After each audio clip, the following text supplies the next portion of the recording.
नमस्कार, मैं प्रिया राज। आप देख रहे हैं एक न्यूज 24। आपको बता दी, दिल्ली विधानसभा चुनाव काफी दिलचस्प रहा।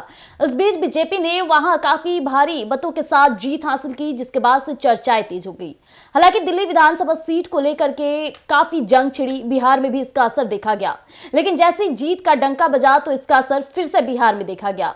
अब सवाल उठता है कि दिल्ली सीएम की तो चर्चाएं थी ही, लेकिन इस बीच दिल्ली विधानसभा के स्पीकर की भी चर्चाएं हो रही थी। तो इस बीच आपको बताएंगे आज हम कि दिल्ली स्पीकर आखिरकार किसे बनाया गया, जिसके बाद से वो चर्चे का विषय बन गया है। जो दिल्ली की कमान, दिल्ली के साथ साथ दिल्ली के और भी अन्य कार्यों के विकासों के साथ साथ आर्थिक विकास पर भी पहल जारी होगी। तो सबसे पहले मैं आपको बता दें कि दिल्ली विधानसभा से स्पीकर पद पर कौन निर्धारित हो रहा है। बीजेपी ने दिल्ली में रेखा गुप्ता को मुख्यमंत्री चुना है, यानी कि महिलाओं का दौर बढ़ता ही जा रहा है। जो गुरुवार को पद की शपथ लेने वाली है, प्रवेश वर्मा को उप मुख्यमंत्री बनाया गया है। गौर फरमाइएगा, जबकि 5 अन्य विधायकों को मंत्री पद की शपथ दिलाई जाएगी। दिल्ली में रेखा गुप्ता के शपथ ग्रहण से पहले जानकारी आई है कि बीजेपी ने विधानसभा के भीतर के पदों को लेकर भी फैसला ले लिया है। दिल्ली में बीजेपी अपने दिग्गजों नेताओं को मायूस करने की कोई गुंजाइश नहीं छोड़ रही है। अब प्रमेश वर्मा को मंत्री बनाकर साध लिया है, तो सिख समुदाय से जिंदर सिंह सिरसा को मंत्री बनाने का फैसला है। इस बीच फिलहाल जानकारी ये भी आई है कि दिल्ली में बीजेपी के दिग्गज नेता विजेंद्र गुप्ता को विधानसभा में स्पीकर का पद दिया जाएगा। मोहन सिंह बिष्ट को डिप्टी स्पीकर बनाने की जानकारी है। विधानसभा स्पीकर बनाए जाने पर रोहिणी से विधायक विजेंद्र गुप्ता कहते हैं कि मुझे दिल्ली विधानसभा के अध्यक्ष की जिम्मेदारी देने के लिए मैं पार्टी का आभारी हूं।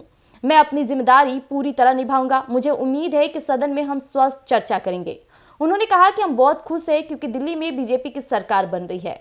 मैं सदन की गरिमा बढ़ाने के लिए काम करूंगा। मेरी प्राथमिकता दिल्ली का विकास सुनिश्चित करना है। इस बीच रेखा गुप्ता दिल्ली की 9वीं मुख्यमंत्री बनने जा रही है।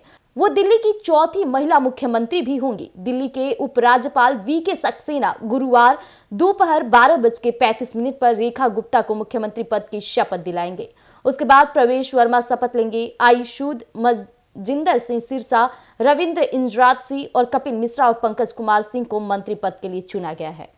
जैसा कि अभी आपने सुना कि दिल्ली विधानसभा चुनाव तो दिलचस्प रहा ही, साथ ही साथ कौन मुख्यमंत्री बनेगा ये भी दिलचस्प रहा। आपके समक्ष हमने सच्चाइयों को पेश किया कि आखिरकार मुख्यमंत्री के साथ उप मुख्यमंत्री और स्पीकर के तौर पर कौन निर्धारित कार्यों को आगे बढ़ाएगा, इसकी हमने आपको जानकारी दी। हालांकि दिल्ली विधानसभा चुनाव तो हो गया, लेकिन अभी बिहार विधानसभा चुनाव बाकी है, जिसकी तैयारियां जोरों शोरों से है और दिल्ली विधानसभा चुनाव के बाद से इसका असर बिहार पर भी पड़ा है।